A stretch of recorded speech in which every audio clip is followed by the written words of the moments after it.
اللهم صل على محمد وعلى آل محمد كما صليت على إبراهيم وعلى آل إبراهيم إنك حميد مجيد.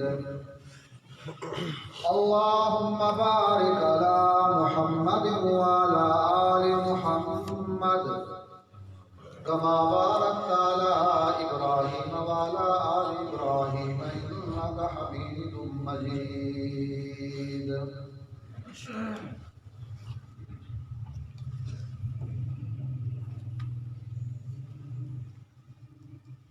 انتہائی قابل احترام علماء کرام اور تشریف لانے والے معزز توحیدی ساتھیوں اور اس محفل میں شریک جماعت بیٹیوں اور بہنوں،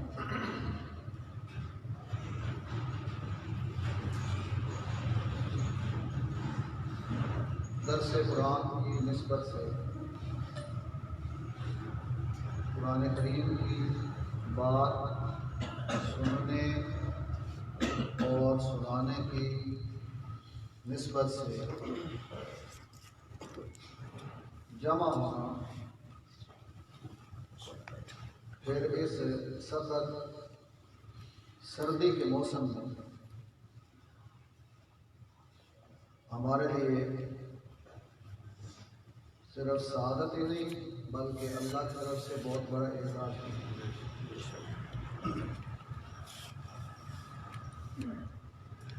اصل جو ذکر کی محفل ہے وہ یہی ہوتی ہے، یہی ذکر کی محفل۔ کچھ لوگ یہ سمجھتے ہیں کہ اکٹھے ہو کر ہو کرنا، ضربے لگانا، یہ ذکر کی محفل ہے۔ اصل ذکر کی محفل وہ ذکر کی محفل ہے جس میں قرآن کا ذکر، جسے قرآن بھی ذکر کرتا ہے۔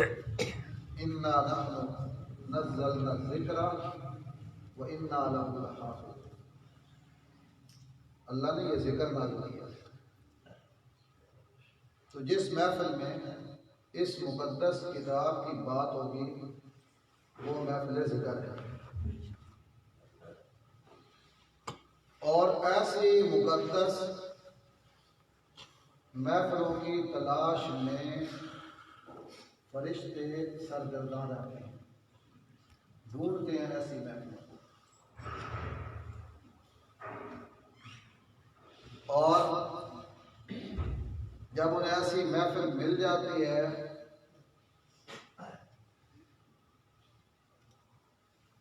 اور اس کی رپورٹ کارگزاری رب العالمین کی بارگاہ میں وہ سناتے ہیں کہ فلاں شہر میں، فلاں محلے میں، فلاں مسجد میں مولا تیرے عاجز بندے جمع ہیں اور تیری مقدس کتاب کی بات کر رہے ہیں، قرآن کا ذکر کر رہے ہیں، تو اللہ تعالیٰ کی طرف سے اعلان ہوتا ہے کہ میں نے ان کی بخشش کر دی۔ سبحان اللہ۔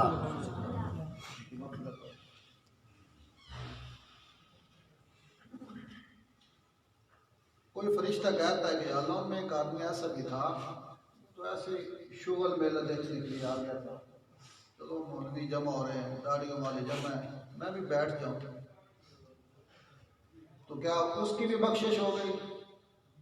اللہ فرماتے ہیں اس کو بھی ہم نے بخش دیا۔ اور وجہ یہ بیان کی جاتی ہے ہم قوم لا یشکا جلیسوں، یہ ایسے لوگ ہیں جو ان کے ساتھ بھی بیٹھ جائے ہم اسے بھی مایوس نہیں کرتے، اسے بھی مایوس نہیں کرتے، اس کا بھی بیڑا پار ہو رہا ہے۔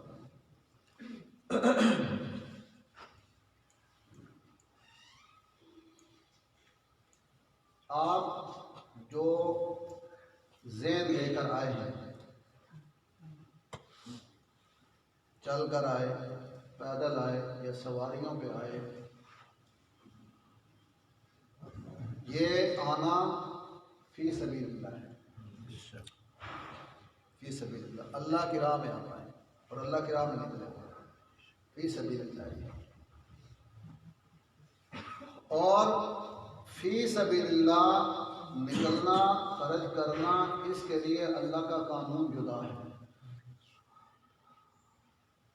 عام ضابطہ یہ ہے کہ عام نیکی کے کام میں 1 روپیہ خرچ کریں تو بدلے میں ثواب کتنا ملے گا؟ 10 گنا۔ کتنا ملے گا؟ من جاء بالحسنۃ فلہ عشر امثالها، 10 گنا کا ثواب۔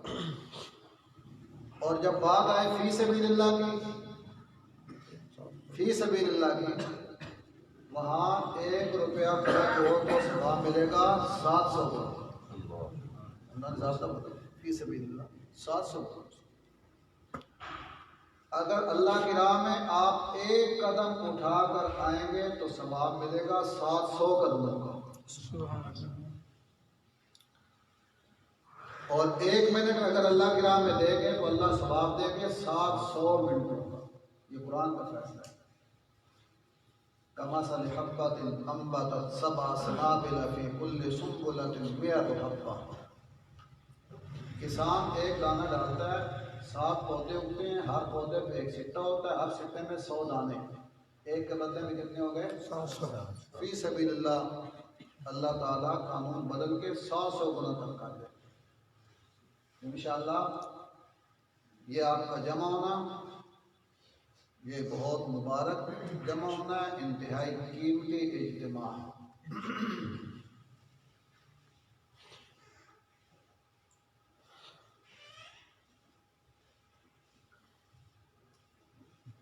آج کا یہ درس قرآن ہے اور الحمدللہ اچھا خاصا ایک جلسہ بن گیا ہے اللہ کی توفیق سے۔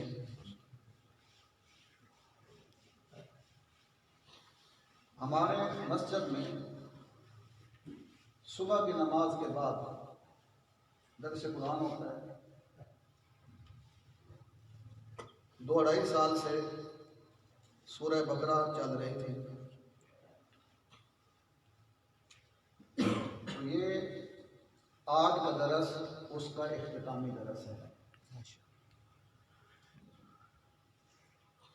سیدنا عمر فاروق رضی اللہ تعالیٰ عنہ جب انہوں نے سورہ بقرہ کی تفسیر پڑھی تو انہوں نے ایک دعوت کا اہتمام کیا، دوستوں کو جمع کیا کہ اللہ نے مجھے اعزاز دیا کہ میں نے سورہ بقرہ پڑھ لی۔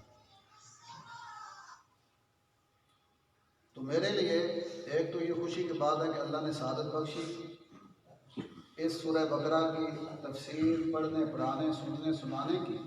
دوسری جو انتہائی خوشی کی بات ہے کہ آج کا یہ پروگرام، اس میں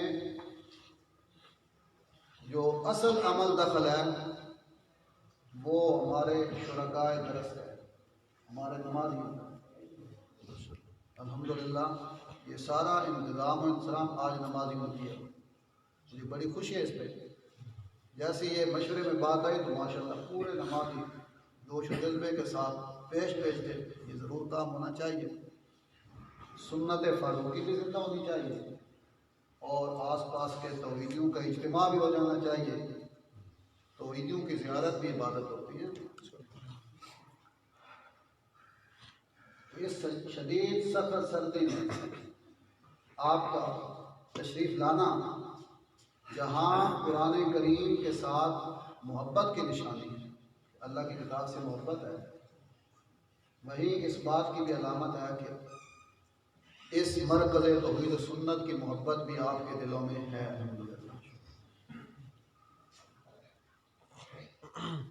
تو آج انشاءاللہ ہم تھوڑے سے وقت میں اس سورہ بقرہ کی آخری آیات کے بارے میں چند گزارشات عرض کریں گے، سنیں گے، سنائیں گے، اس نیت سے کہ اللہ عمل کی توفیق عطا فرمائے۔ اور آپ کی اطلاع کے لیے گیا کہ میرے ساتھیوں نے نماز بنے الحمدللہ اس خوبصورت پروگرام کے موقع پر آپ کے اکرام کا بھی اہتمام کیا انشاءاللہ، اور اکرام بھی حلوہ شریف ہے انشاءاللہ، موسم کے لحاظ سے اسپیشل حلوہ کے لیے تیار کیا انشاءاللہ۔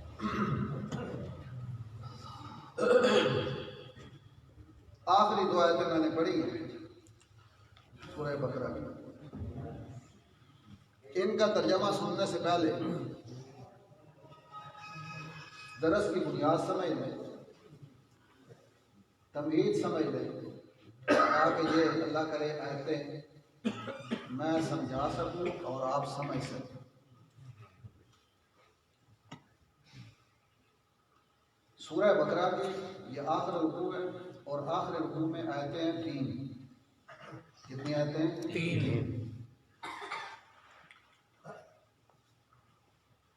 جو رکوع کی پہلی آیت کریمہ ہے وہ شروع ہو رہی ہے للہ ما فی السماوات، جس کا درس آج ہم نے صبح دیا۔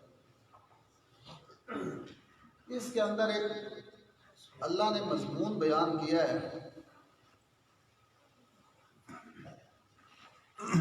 ایک وارننگ دی ہے قرآن پڑھنے سننے والوں کو کہ محتاط ہو کر رہنا، ہوشیار رہنا۔ کیا وارننگ دی؟ ان تبدوا ما فی انفسکم او تخفوہ یحاسبکم بہ اللہ، کہ تمہارے دلوں میں جو باتیں ہیں، جو چیزیں ہیں، جو عزائم ہیں، جو ارادے ہیں، جو خیالات ہیں، چاہے تم انہیں زبان سے ظاہر کرو، انہیں بیان کرو، تب بھی اللہ حساب لیں گے، اور اگر تم بیان نہ بھی کرو تب بھی اللہ حساب لیں گے۔ دلوں میں جو باتیں چلتی رہتی ہیں، ظاہر کرو یا نہ کرو، یحاسبکم بہ اللہ، اللہ حساب لیں گے۔ پوچھ پرت ہونی ہے۔ یہ خیال کیوں آیا؟ یہ باتیں تمہارے دل میں کیوں آئی؟ پوچھ ہوگی۔ جب یہ مضمون قرآن نے بیان کیا تو صحابہ ڈر گئے، یہ تو معاملہ بڑا مشکل ہے، بہت مشکل ہے، کہ اگر خیالات پر بھی جو دل میں خیال آئے جاتے ہیں، اگر ان پر بھی مواخذہ ہو گیا، پکڑ ہو گئی، پھر ہماری کامیابی تو بہت مشکل ہے، مارے گئے، بڑا مشکل کام ہے۔ اب کیا کریں؟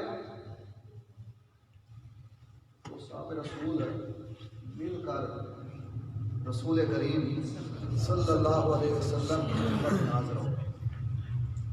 آپ کی خدمت میں صحابہ رسول اعلی لسان تھے، عربی زبان ان کی مادری زبان تھی، لیکن اس کے باوجود قرآن سمجھنے میں استاذ کے محتاج تھے۔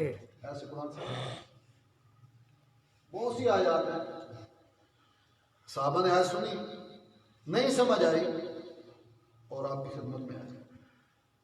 اکثر آپ سنتے رہتے ہیں 7ویں سپارے کی آیت جب آئی الذین آمنوا ولم یلبسوا ایمانہم بظلم اولئک لہم الامن وہم مہتدون، کہ آخرت میں امن کامیابی انہی لوگوں کو ملے گی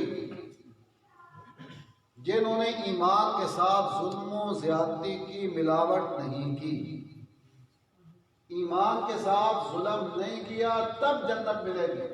صحابہ پریشان اور سوال کیا اینا لم یظلم یا رسول اللہ، اس تو معاملہ بڑا مشکل ہو گیا، ہم میں سے کون سا آدمی ہے جس سے کوئی نہ کوئی ظلم نہ ہو جاتا ہو، کسی کو گالی دے دی، کسی کو تھپڑ لگا دیا، مکہ لگا دیا، ہم میں سے تو کوئی بھی جنت نہیں آئے گا، سب گئے جہنم میں۔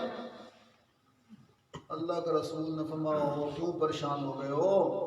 اس آیت کریمہ میں ظلم سے مراد وہ ظلم نہیں جو تم سمجھے ہو، چھوٹا موٹا ظلم مراد نہیں یہاں، بلکہ بڑا ظلم مراد ہے جس کا ذکر اللہ نے سورہ لقمان میں کیا ہے، ان الشرک لظلم، وہ ظلم مراد۔ یہاں بھی ایسے ہی ہوا، صحابہ پریشان ہو گئے، ہم تو مارے گئے، پکڑے گئے۔ جو خیالات آتے ہیں، وسوسے آتے ہیں، ان پہ بھی اگر پکڑ ہو گئی بخشش مشکل ہے۔ رسول اللہ کی خدمت میں آئے اور اپنا مسئلہ رسول کریم صلی اللہ علیہ وسلم کی خدمت میں رکھا۔ وسلم بڑے پریشان ہیں، تو اسے معلوم ہوا کہ اگر کوئی بات سمجھ نہ آئے تو عالم سے پوچھ لیں، خود مولوی نہیں بننا چاہیے۔ آپ کی خدمت میں آئے، بڑے پریشان ہیں، یا رسول اللہ کیا کریں؟ تو نبی کریم صلی اللہ علیہ وسلم نے انہیں جواب دینے کے بجائے ادب سکھلایا۔ اس موقع پہ ہم نے کیا کرنا ہے؟ آپ نے فرمایا کیوں پریشان ہو گئے ہو؟ آیت کریمہ نازل ہوئی ہے، تم سن کے پریشان ہو گئے ہو؟ خبردار خبردار، اس آیت کے سننے کے بعد وہ معاملہ نہ کرنا جو یہودیوں نے اللہ کی آیات کے ساتھ کیا تھا۔ انہوں نے اپنے نبی سے ان کی کتاب جو پہ نازل ہوئی، اس کی آیات سنی، احکام سنے، اور ان کو جب سمجھ نہ آئے، پسند نہ آئے، تو انہوں نے کہا سمعنا و عصینا، سمعنا و عصینا، ہم نے سن تو لیا ہے پر عمل نہیں کریں گے، نہیں مانیں گے، نہیں عمل کریں گے، تم ایسے نہیں کرنا، خبردار۔ یا رسول اللہ ہم کیا کریں؟ آپ نے فرمایا تمہارے لیے ادب کی بات یہ ہے، ادب کی بات یہ ہے کہ تم یہ حکم اور یہ جملہ سننے کے بعد اپنی زبانوں سے یہ جملہ ادا کرو، سمعنا و اطعنا غفرانک ربنا۔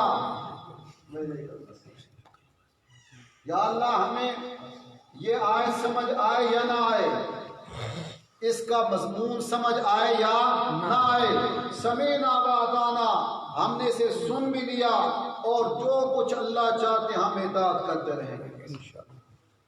لیکن غفرانک، یا اللہ میں کمزور ہے، غفرانک، ہمیں مشکل آکام سے یا اللہ میں بچا لے، ہماری حفاظت کرنا، غفرانک وإلیک المصیر۔ اور ہمیں اس بات کا اعتراف ہے کہ ہم نے آخر آنا آپ کی عدالت میں ہی ہے۔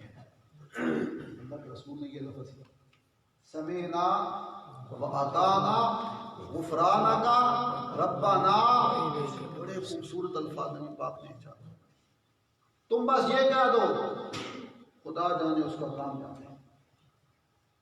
تو صحابہ نے رسول کریم صلی اللہ علیہ وسلم سے جب یہ بات سنی تو سارے صحابہ یک زبان ہو کے پکار اٹھے، سمعنا و اطعنا غفرانک ربنا وإلیک المصیر۔ صدر ہو، ٹھیک ہے، جو مضمون ہے ٹھیک ہے، ہمارے رب کا حکم ہے، ہم اس کو ماننے کے لیے تیار ہیں۔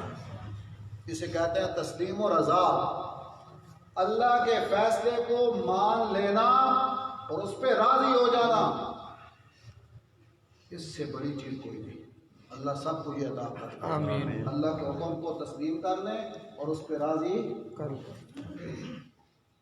جب نبی کریم صلی اللہ علیہ وسلم کے سمجھانے پر، حکم دینے پر صحابہ نے سر تسلیم خم کر دیا اور پکار اٹھے، سمعنا و اطعنا غفرانک ربنا وإلیک المصیر، اللہ اتنے خوش ہوئے، اتنے راضی ہوئے کہ اللہ نے اسی وقت اپنے حبیب پر سورہ بقرہ کی آخری دو آیتیں نازل فرما دی۔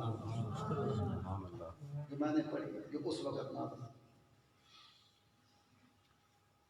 اور اللہ نے یہ جو آتے ہیں ان میں سے پہلی آیت کے اندر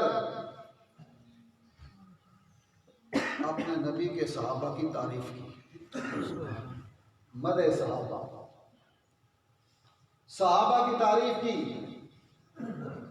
یوں کہہ رہے صحابہ کو شاباش دی، کمال کر دیا۔ ایک چیز جس کو تم مشکل سمجھ رہے ہو، سمجھ نہیں آ رہی، پھر بھی کہتے ہیں مان لی، اطاعت کریں۔ اللہ نے تعریف کی اور شاباش دی۔ اللہ نے فرمایا آمن الرسول بما انزل الیہ من ربہ والمؤمنون۔ سبحان اللہ۔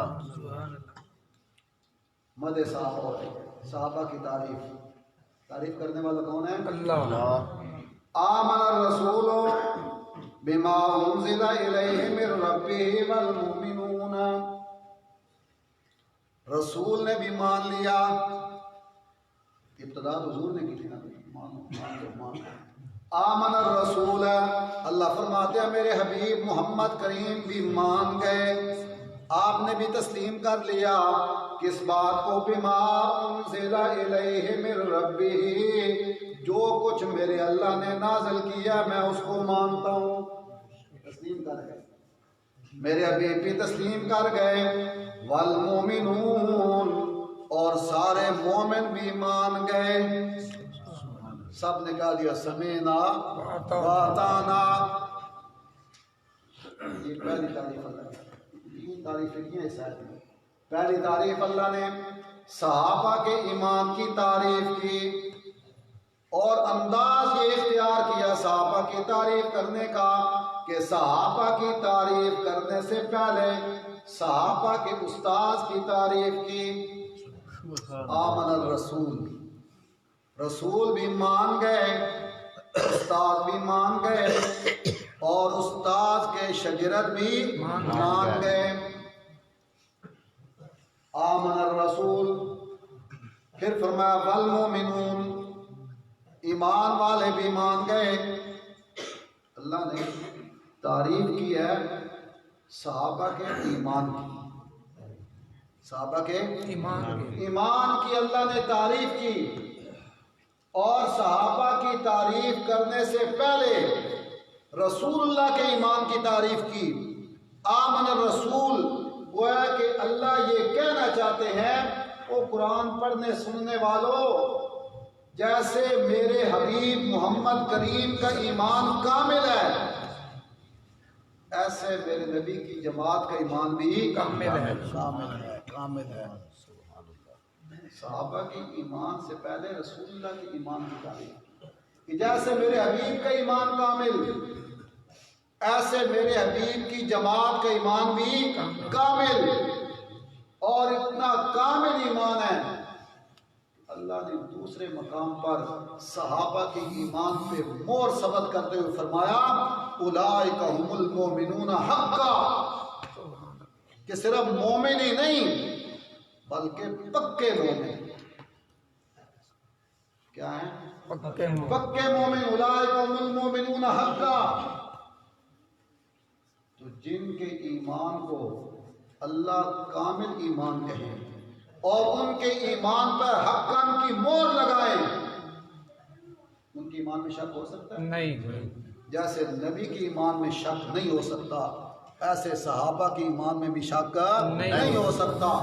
نبی بھی کامل الایمان، استاد بھی کامل الایمان، اور اس کے سارے شاگرد بھی کامل الایمان۔ ابو بکر کا ایمان بھی کامل ہے، عمر کا ایمان بھی کامل ہے، عثمان کا ایمان بھی کامل ہے، علی کا ایمان بھی کامل ہے، معاویہ کا ایمان بھی کامل ہے۔ پہلے صحابی سے لے کر آخری صحابی تک سب کا ایمان کامل ہے۔ وہ تو پکے مومن ہیں، جیسے نبی کے ایمان میں شک کرنا کفر ہے، ایسے صحابہ کے ایمان میں شک کرنا بھی کفر۔ یہ قرآن کا فیصلہ ہے۔ اب قرآن ان کو پکا مومن کہہ دیا ہے، اب جو جلنے والے جلتے رہے، ان کے جلنے کا ہمارے پاس علاج ہے کوئی نہیں۔ یہ پہلی تعریف اللہ نے کی صحابہ کی۔ آمن الرسول بما انزل الیہ من ربہ والمؤمنون. آگے ان کے ایمان کی تفصیل بیان کرتے ہوئے اللہ فرماتے ہیں کل آمن باللہ. تفصیل یہ ہے ان کے ایمان کی کہ ان میں سے ہر ایک میرے حبیب محمد کریم بھی اور میرے حبیب کی جماعت صحابہ رسول بھی کل آمن باللہ. سب پہ ایمان کس پر ہے؟ اللہ پر. سب اللہ پہ ایمان لے آئے حالانکہ اللہ کو دیکھا نہیں. کوئی دیکھ بھی دنیا میں نہیں سکتا, بن دیکھے ایمان لے آئے. کل آمن باللہ, ان کا اللہ پر بھی ایمان, وملائکتہ, فرشتوں پر بھی ایمان, وکتبہ, اللہ کی کتابوں پر بھی ایمان, ورسلہ, اور اس کے سارے رسولوں پر بھی ایمان ہے. یہ ایمان کی تفصیل بیان ہے. اللہ بھی ایمان ہے سب کا ایمان. اللہ اس میں مضبوطی عطا فرمائے. اللہ کی ذات کو کس نے دیکھا نہیں, نہ کوئی دیکھ سکتا ہے. اب اللہ کو پھر کیسے ہم مانتے ہیں؟ اللہ کا کیا تعارف ہے؟ اللہ نے اپنا تعارف خود قرآن میں کروایا ہے. میں صرف آیات پڑھ دوں گا, ترجمہ آپ کو آتا ہے انشاءاللہ. اگر آپ سے پوچھے, کوئی بھی سوال کرے, بھائی تمہارا رب کون ہے, کس پہ ایمان رکھتے ہو, اپنے رب کا تعارف کراؤ, تو اللہ نے ہمیں جواب قرآن میں سکھایا اور ایسی صورت میں سکھایا جو آپ سب کو آتے ہیں. فرما قل هو اللہ احد, ہے اللہ کا تعارف. اللہ احد, اللہ الصمد, لم یلد ولم یولد ولم یکن لہ کفوا احد. اور اگر کوئی مزید پوچھے اور تعارف کراؤ, پھر اللہ نے اور بھی تعارف کرایا, اسے سناؤ. اللہ لا الہ الا ہو الحی القیوم, ہمارا اللہ وہ الحی جو سدا زندہ, اس پہ کبھی موت نہیں ہے, ہمیشہ زندہ, ہمیشہ سے ہمیشہ رہے گا. الحی القیوم لا تأخذہ سنۃ ولا نوم, نیند تو ایک طرف رہ گئی, اس کو اونگ بھی نہیں آتی. پوری آیت کرسی اللہ کا تعارف ہے. کل آمن باللہ وملائکتہ, اللہ پر بھی ایمان, سارے فرشتوں پر بھی ایمان. جتنے بھی فرشتے ہیں اللہ کی نورانی مخلوق ہے. لا یعصون اللہ ما امرهم ویفعلون ما یؤمرون, اللہ کی نافرمانی کا سوچ بھی نہیں سکتے. وکتبہ, ساری کتابیں جتنی بھی اللہ نے کتابیں نازل کی ان سب پہ ہمارا ایمان. اپنے وقت میں سب سچی کتابیں تھیں.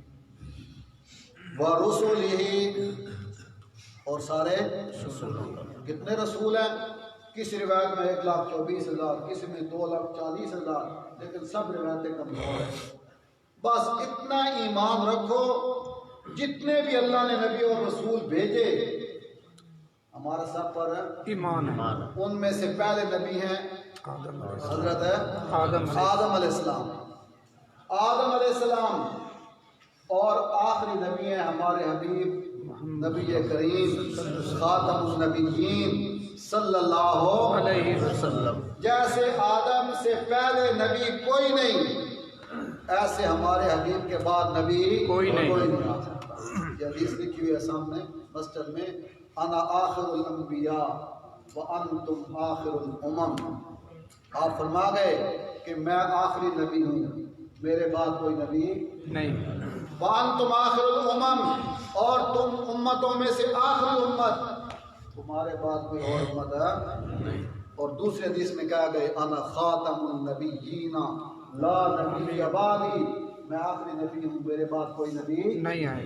اب اگر کوئی نبوت کا دعویٰ کرے تو وہ دجال اور کذاب تو ہو سکتا ہے, دجال اور کذاب تو ہو سکتا ہے, ہم اسے کوئی شریف انسان بھی ماننے کے لیے تیار نہیں.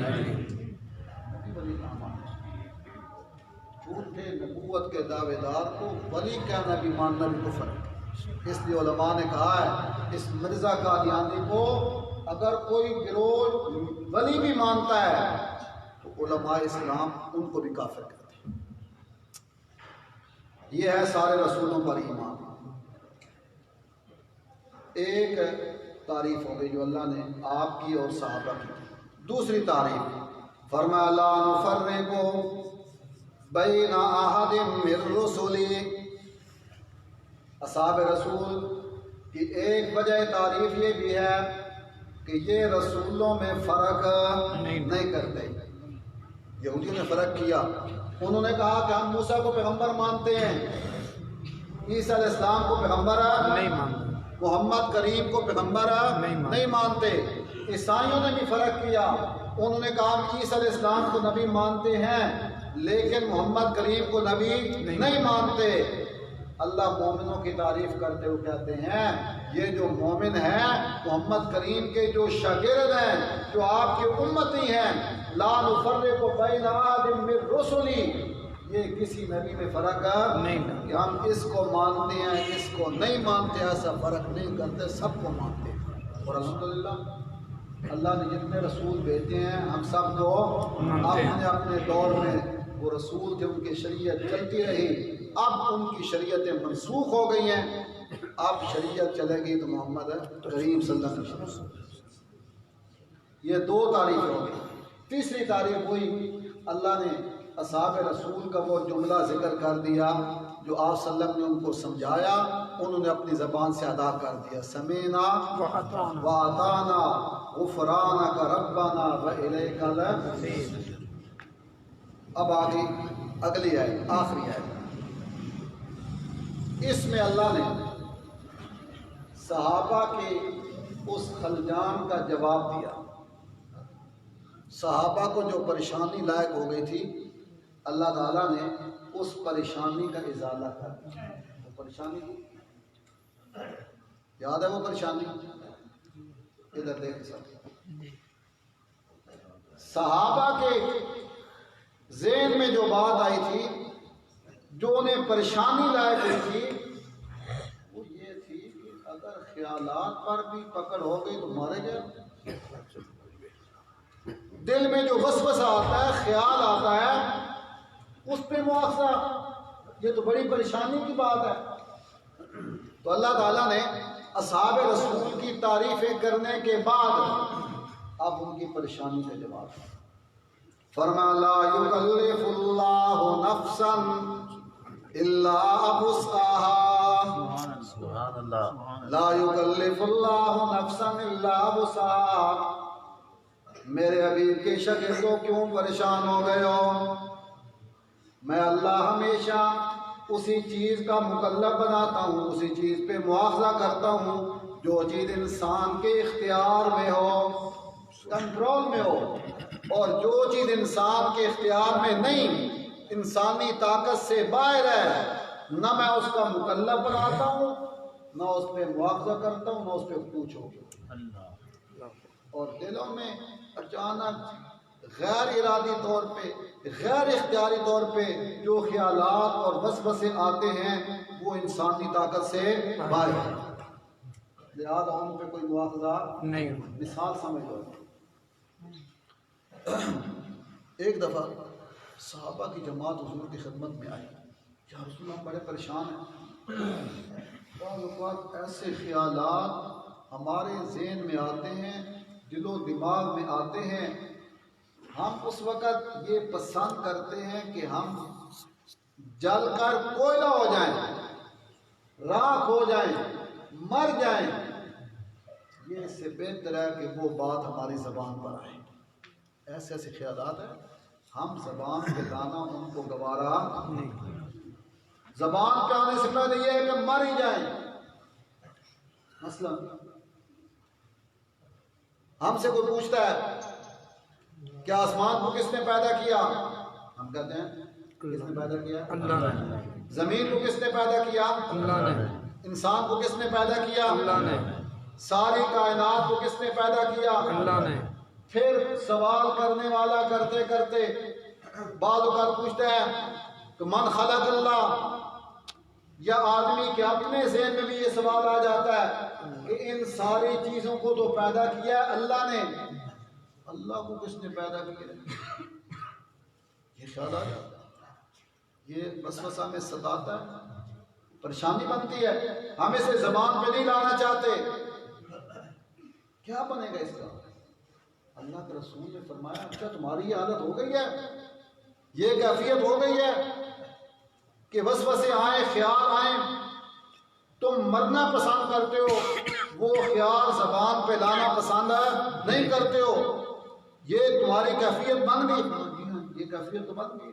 فرمایا یہ تو عین ایمان ہے، سبحان اللہ۔ ہمارا ایمان مضبوط ہو گیا۔ تو اللہ نے جواب دیا، صحابہ کی پریشانی دور کرتے ہوئے فرمایا لا یکلف اللہ نفسا الا وسعها، جو چیز انسانی طاقت سے باہر ہو اللہ اس چیز کا انسان کو مکلف بناتے، اس کا پابند نہیں۔ یہ غیر ارادی طور پہ جو وسوسے آ جاتے ہیں، خیالات آ جاتے ہیں، یہ سب معاف ہیں، ان پہ مواخذہ نہیں۔ ہمیں گل سمجھ آئی کہ نہیں ہے؟ آگے فرمایا لہا ما کسبت وعلیہا مکتسبت، لہا ما کسبت وعلیہا مکتسبت، ہاں جو تم عمل اپنی مرضی سے کرتے ہو، نماز پڑھتے ہو، روزہ رکھتے ہو، حج کرتے ہو، زکوٰۃ دیتے ہو، اسی طرح جو خیالات اچھے خیالات عمدن اپنے دل و دماغ پہ سوار کرتے ہو، جیسے تمہارا یہ نظریہ ہے، عقیدہ ہے کہ میرا رب وحدہ لا شریک، یہ عقیدہ ہے نا، ہر مسلمان کے دل میں عقیدہ ہے، اللہ اس کو اور مضبوط کرے آمین، کہ ہمارا خالق و مالک وحدہ لا شریک ہے، اس کا شریک ہے کوئی نہیں ہے۔ یہ جو مضبوط عقیدہ دل میں اختیاری طور پہ رکھتے ہو، لہا ما کسبت، اللہ اس پہ تمہیں ضرور انعام کرے۔ یہ ارادی عقیدہ، اختیاری عقیدہ ہے۔ وعلیہا مکتسبت، اور اگر ارادی طور پر، اختیاری طور پر کوئی برا عقیدہ نظریہ رکھتے ہو، اس پہ پکڑ ہوگی۔ دل میں کفر کو رکھتا ہے، عمدن جان بوجھ کے دل میں شرکیہ نظریہ رکھتا ہے، نفاق رکھتا ہے، تو اس پر بھی پکڑ ہوگی۔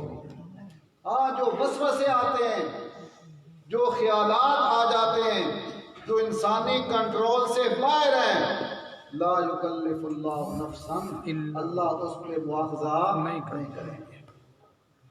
جواب ہو گیا ان کی، پریشانی ختم ہو گئی ان کی۔ آگے چلے جا، ربنا لا تؤاخذنا، پہلے اللہ نے صحابہ کی تعریفیں کی، 3 تعریفیں کی، پھر ان کی پریشانی کا ازالہ کیا، ان کے سوال کا جواب دیا۔ اب سورت کے آخر میں، سورہ بقرہ کے آخر میں اللہ اصحاب رسول کو بھی اور پوری امت محمدیہ کو اور قیامت تک آنے والے ہر مومن کو اپنی ذات کے ساتھ محبت کرنے کا نسخہ بتا رہے ہیں۔ سبحان اللہ، نسخہ حب ہے، حب، محبت کرنے کا نسخہ اور وظیفہ۔ لوگ محبت کے وظیفے پوچھتے ہیں، یہ وظیفہ بتاؤ، مجھے بیوی سے محبت ہو جائے، مجھے خاندان سے محبت ہو جائے، حب کے نسخے وظیفے۔ تو اصل محبوب حقیقی تو اللہ کی ذات ہے۔ اللہ نے یہاں نسخہ بتایا ہے، یہ نسخہ استعمال کرو، اختیار کرو، تمہیں رب سے حقیقی محبت ہو جائے۔ سبحان اللہ، سب چاہتے ہو اللہ سے محبت ہو؟ اللہ نے اپنی ذات کے ساتھ محبت بڑھانے کا وظیفہ بیان کیا ہے، طریقہ بتایا ہے۔ وہ طریقہ کیا ہے؟ اللہ سے مانگنا، دعا کرنا۔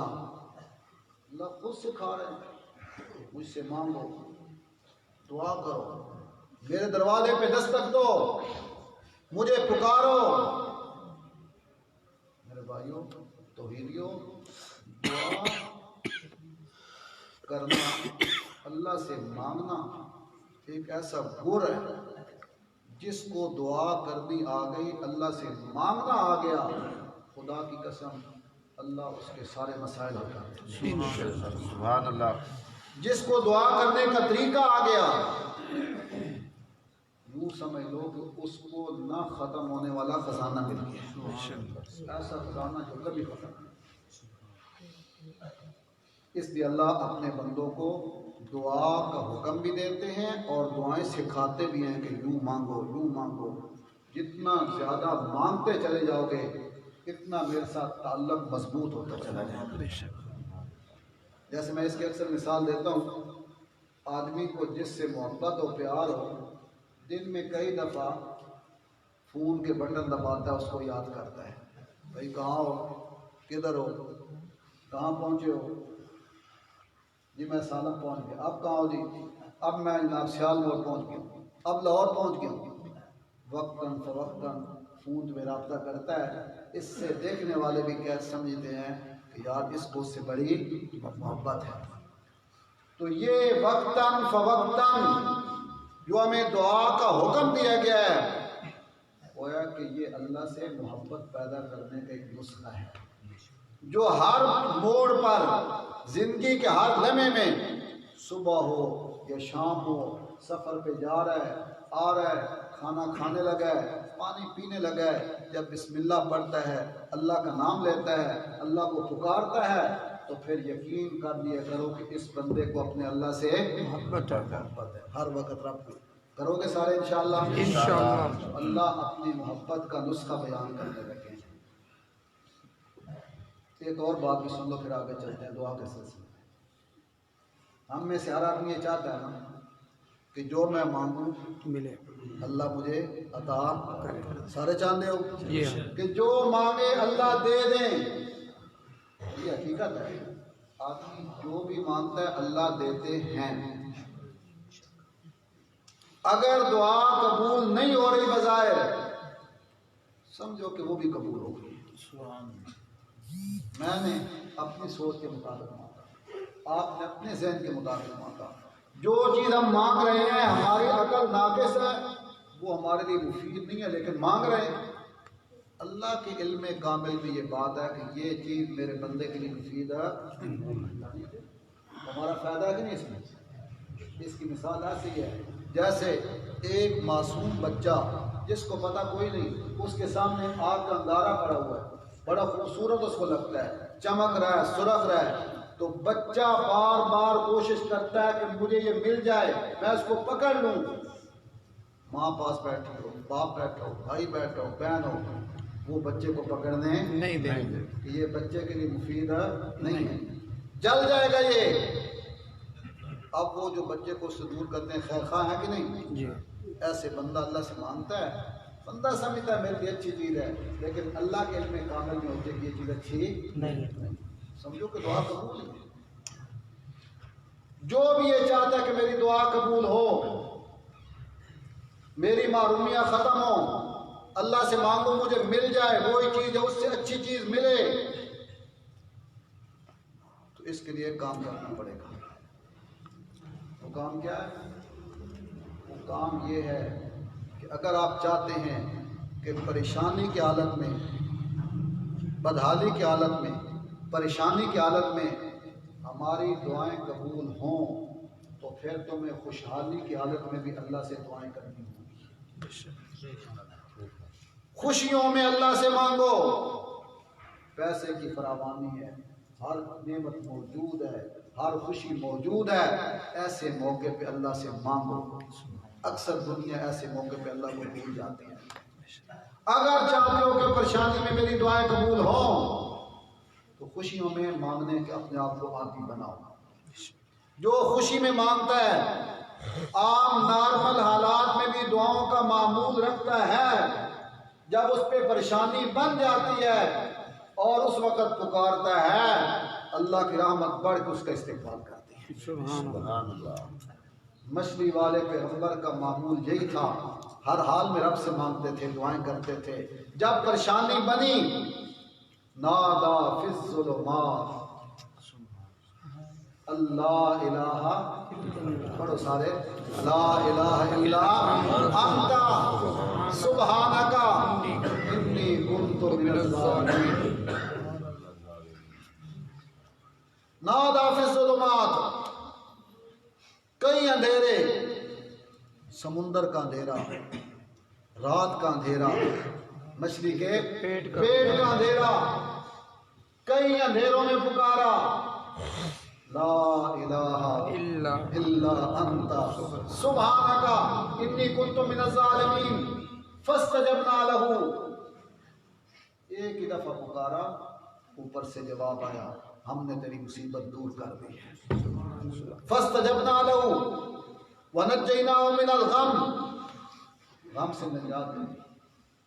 یا اللہ، کیا یہ فوری قبولیت نبیوں کے لیے ہی ہے؟ یونس نبی ہیں، ان کی دعا فوری کبھی قبول ہو گئی، ہمارے لیے کیا حکم ہے؟ فرمایا یہ حکم سب کے لیے ہے۔ وَكَذَلِكَ نُنْجِي الْمُؤْمِنِينَ، اگلا جملہ ہے، یہ صرف نبیوں کے لیے نہیں، جو بھی مشکل میں مجھ سے مانگے گا میں اس کو ایسی نجات دیتا ہوں۔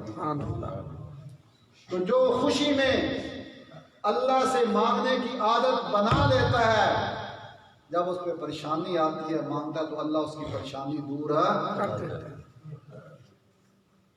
اور جو خوشی میں،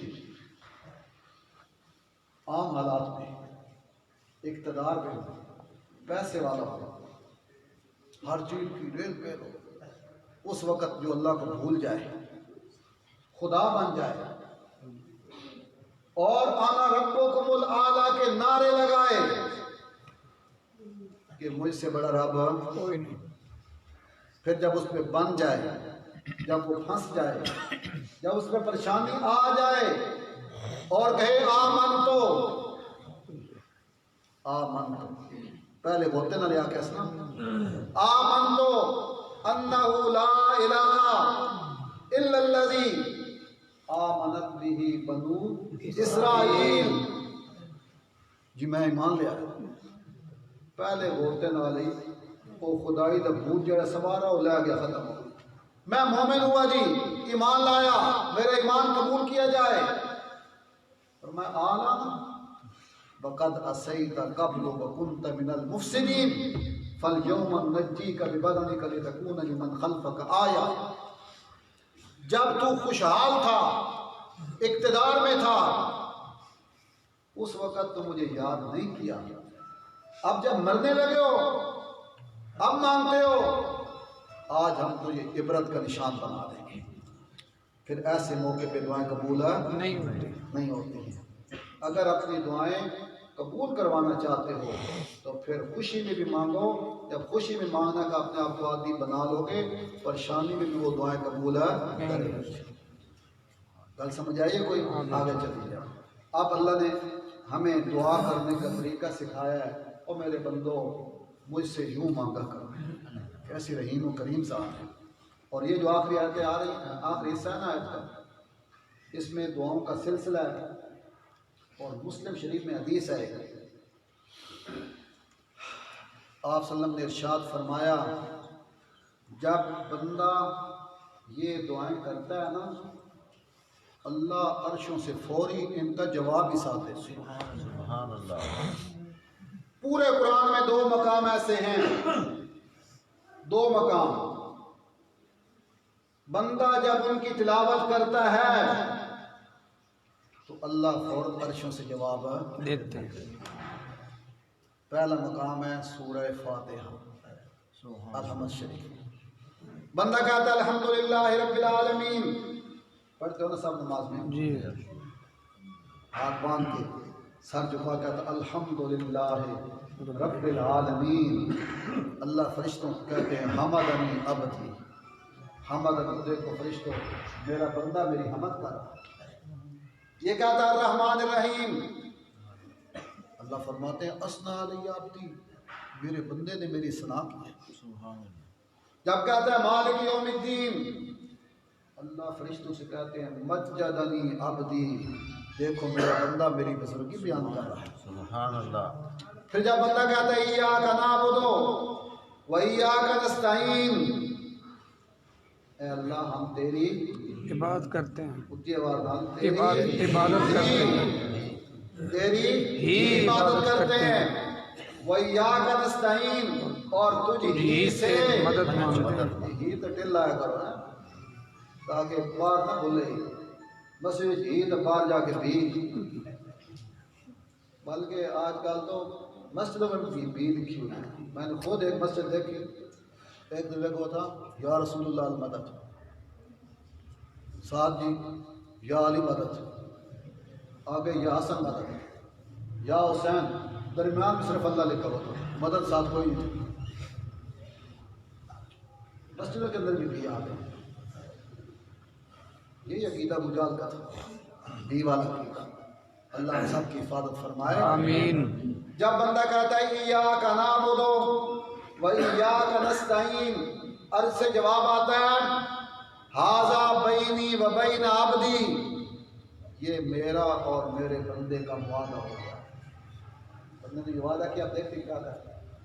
پھر جب کہتا ہے اہدنا الصراط المستقیم صراط الذین انعمت علیہم، اللہ فرماتے ہیں ھذا لعبدی ولعبدی ما سأل، یہ میرے بندے نے، میرے بندے کا حق ہے جو مجھ سے مانگ رہا ہے، میرا بندہ جو مانگ رہا ہے میں نے اس کو دے دیا۔ سبحان اللہ۔ یہ ایک مقام کہ بندہ نیچے کھڑے ہو کے پڑھتا ہے، اللہ عرشوں سے اس کی قرات کا جواب دیتے ہیں۔ دوسرا مقام یہ ہے، یہ جو آخری حصہ ہے، آخری آیت کا دعاؤں والا حصہ ہے، آپ صلی اللہ علیہ وسلم نے ارشاد فرمایا جیسے جیسے بندہ یہ آیتیں پڑھتا جاتا ہے، الفاظ پڑھتا جاتا ہے، اللہ ساتھ ساتھ جواب دیتے جاتے ہیں۔ اس نے کہا ربنا لا تؤاخذنا ان نسینا او اخطانا، یا اللہ میری بھول چوک معاف کر دے، اگر میں بھول جاؤں تو یا اللہ مجھے پکڑنا مت، مواخذہ نہ کرنا، سزا نہ دینا۔ جب بندہ ہاتھ باندھ کے کہتا ہے لا تؤاخذنا ان نسینا او اخطانا، اللہ جواب دیتے ہیں قد فعلت، میں نے ایسا کر دیا بھائی۔ سبحان اللہ۔ اگر تو بھول گیا، گناہ کر بیٹھا تو میں اس پہ مواخذہ نہیں کروں۔ کتنی رحیم ذات ہے، اتنی کریم ذات ہے، معافی کا اعلان کر۔ ایک صحابی آئے بڑے گھبرائے ہوئے، پریشان، رسول اللہ بڑا کم خراب ہو کہ ہوئے روزہ رج کر روٹی کھا بیٹھا، روٹی رج کے کھاتی، پانی بھی چنگا پی لیا تو روزہ پتہ نہیں لگا، رج کے کھا بیٹھا، پتہ بہت میرا تو روزہ ان کے پر رسول کریم صلی اللہ علیہ وسلم نے ارشاد فرمایا بھول گئے تھے، بھول گیا تھا، فرمایا کوئی بات نہیں، انما اطعمک اللہ وسقاک، اللہ تیری مہمانی کیتی ہے، تیرا روزہ ٹوٹیا کوئی نہیں، لا تؤاخذنا ان نسینا او اخطانا، اللہ نے معاف کیا کہ نہیں کیا؟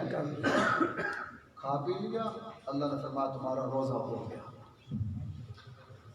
پھر آگے فرمایا ربنا ولا تحمل علينا اسرا كما حملته على الذين من قبلنا،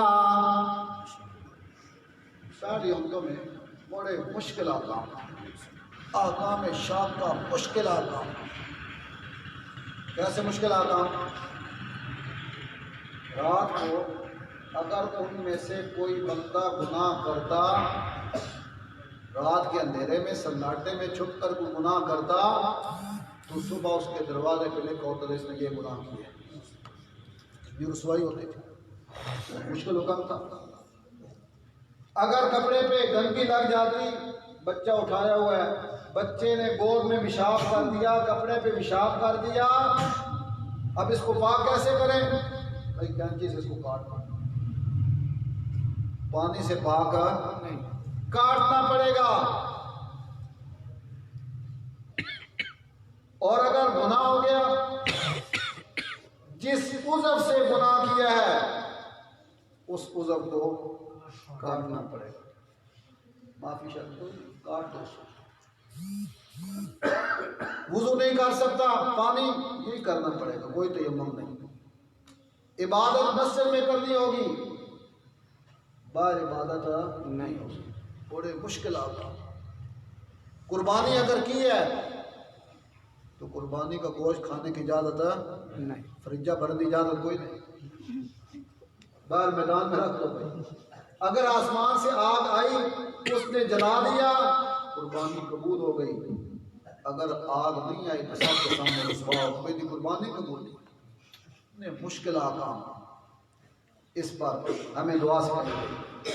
اللہ نے مشکل آکام تو ویسے ہی معاف کر دیے تھے بطور احسان. اللہ فرماتے ہیں مجھ سے مانگو میرا تم پہ احسان ہے, بے شک. شکر ادا کرو. اور یوں دعا کیا کرو ربنا ولا تحمل علینا اسرا کما حملته علی الذین من قبلنا. اے اللہ نہ ڈال ہم پر بوجھ ایسے سخت آکام کا کما حملته علی الذین من قبلنا جو سخت آکام کا بوجھ آپ نے پہلی امتوں پر ڈالا تھا. یا اللہ ہماری اس سے حفاظت فرما. آمین. اللہ نے حفاظت فرما دیا. الدین یسرن, جتنی ہماری شریعت آسان ہے اتنی کوئی شریعت آسان نہیں. فرمایا نماز پڑھو جی میں کھڑا نہیں ہو سکتا بیٹھ کے پڑھ لو. یہ بیٹھ نہیں سکتا لیٹ کے پڑھ لو. آسانی ہے کہ نہیں؟ کرسی تمام کا ذکر کوئی نہیں. کرسی سے اپنے خود بھی لا لیں. ساری مسیحیں کرسیاں پہ ہیں. ساری مسیحیں دی بچی الحمدللہ. الحمدللہ. ساڈے نمازی جوان ہیں سارے صحت مند ہیں. اللہ سب کو صحت مند رکھے. آمین. مسئلہ بھی سمجھ لے کہ بھائی اگر کوئی بیمار آدمی ہے,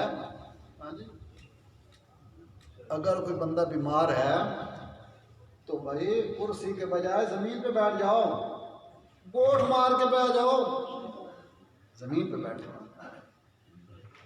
مجھے بعض اوقات خدشہ محسوس ہوتا ہے کہ اگر یہی روش جاری رہی نہیں مسجدوں میں کرسیاں رکھنے کی, ایک وقت آئے گا کہ مسجد میں ہوٹل بن جائیں.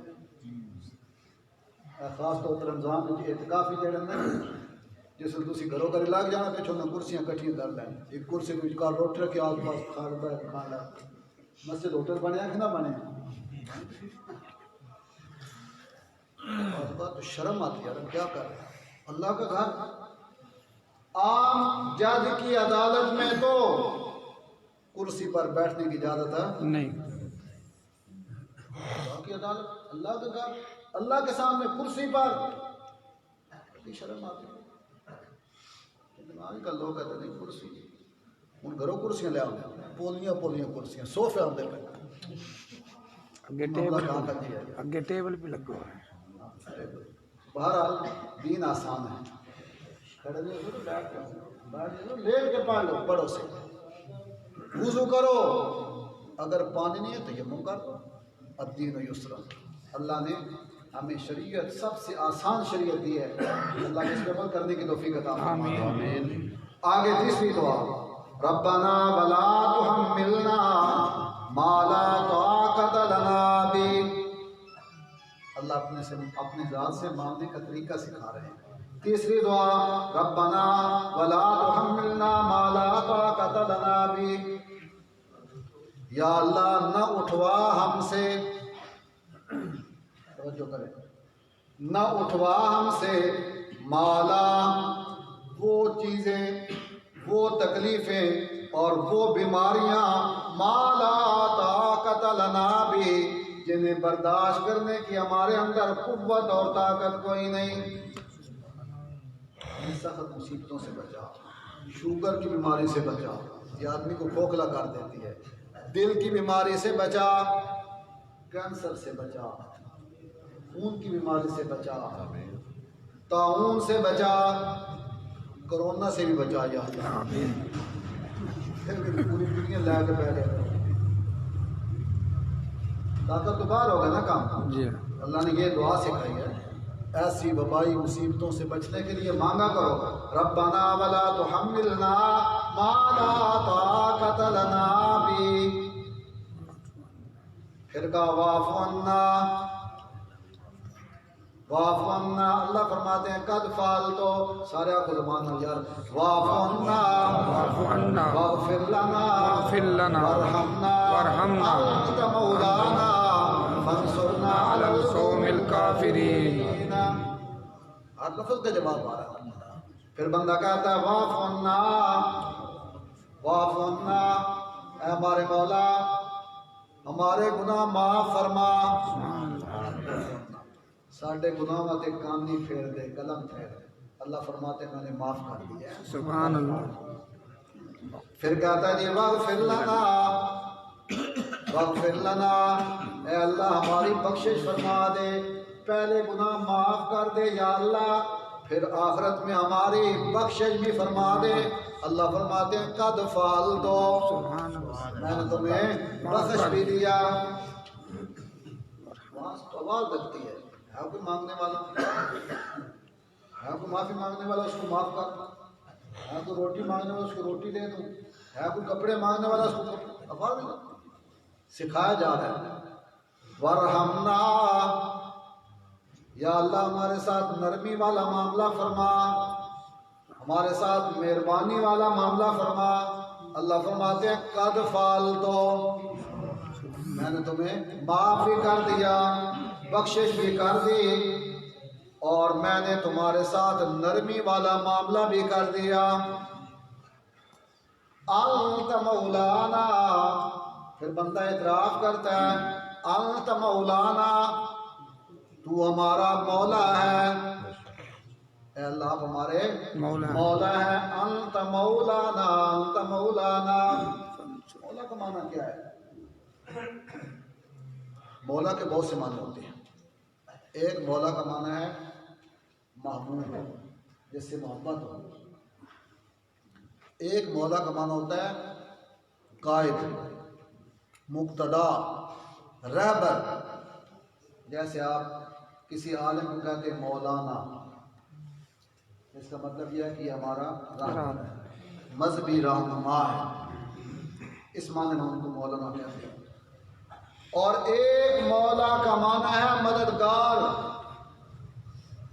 مولا کا معنی کیا ہے؟ مددگار۔ مددگار، کارساز، بگڑی بنانے والا، مشکلیں آسان کرنے والا۔ یہ صرف ایک ہی مولا ہے۔ انت مولا نا، علی مولا ہیں بمعنی محبوب، ہمیں علی سے محبت ہے کہ نہیں؟ سب کو ہے نا جی۔ کون مسلمان علی سے محبت نہ کرے گا؟ علی مولا ہے، ہمیں ان سے محبت ہے۔ اس معنی کے لحاظ سے ابو بکر بھی مولا ہے۔ سبحان اللہ۔ مولا ابو بکر، مولا عمر، مولا عثمان، ہمیں سب سے محبت ہے کہ نہیں؟ اگر مولا مانا رہبر اور رہنما ہے تو علی بھی مولا، ابو بکر بھی مولا، عثمان بھی مولا، سارے صحابہ مولا۔ لیکن رافضی صحابہ کا دشمن جو علی کو مولا کہتا ہے تو یہ محبوب کے معنی میں نہیں کہتا، رہبر کے معنی میں نہیں کہتا، یہ مولا بمانا مددگار کہتا ہے۔ جب علی کو مولا بمانا مددگار کہیں گے تو ہم اس کو مشرک کہیں گے، بے شک۔ کیونکہ اللہ کے سوا مدد کرنے والا کوئی نہیں۔ انت مولانا، یا اللہ ہم اعلان کرتے ہیں آپ کے سوا ہمارا مددگار کوئی نہیں۔ فانصرنا علی القوم الکافرین، جب آپ کے سوا ہمارا مددگار کوئی نہیں تو یا اللہ ہماری مدد فرما، ہماری مدد فرما۔ عجیب معاملہ، دعائیں کرتے کرتے مدد کا ذکر آ گیا، گویا کہ اللہ مسلمانوں سے چاہتے ہیں، تقاضا کرتے ہیں کہ جہاد کرتے رہو۔ یہ جہاد کا ذکر ہے، جہاد کرتے رہو، اور جہاد کرتے وقت مجھ سے مدد کی سوال کرتے رہو، مدد کا سوال کرتے رہو، مجھ سے مدد مانگتے رہو، مدد کی دعا کرتے رہو۔ علماء نے لکھا یہ جہاد کا تذکرہ ہے، اللہ سے مدد مانگنے کا ذکر ہو۔ لیکن اب مصیبت یہ بن گئی ہے کہ جو جہاد کا نام لے گا وہ دہشت گرد ہے۔ جہاد کی آیات پڑھنے پر اس اسلامی جمہوریہ پاکستان میں FIR کٹ جاتی ہے۔ اس مولوی نے آیات جہاد پڑھی ہیں، ان کا ترجمہ کیا، اس پہ FIR کاٹ دی جاتی ہے، قرآن پڑھنے پہ کیس ہو جاتے ہیں۔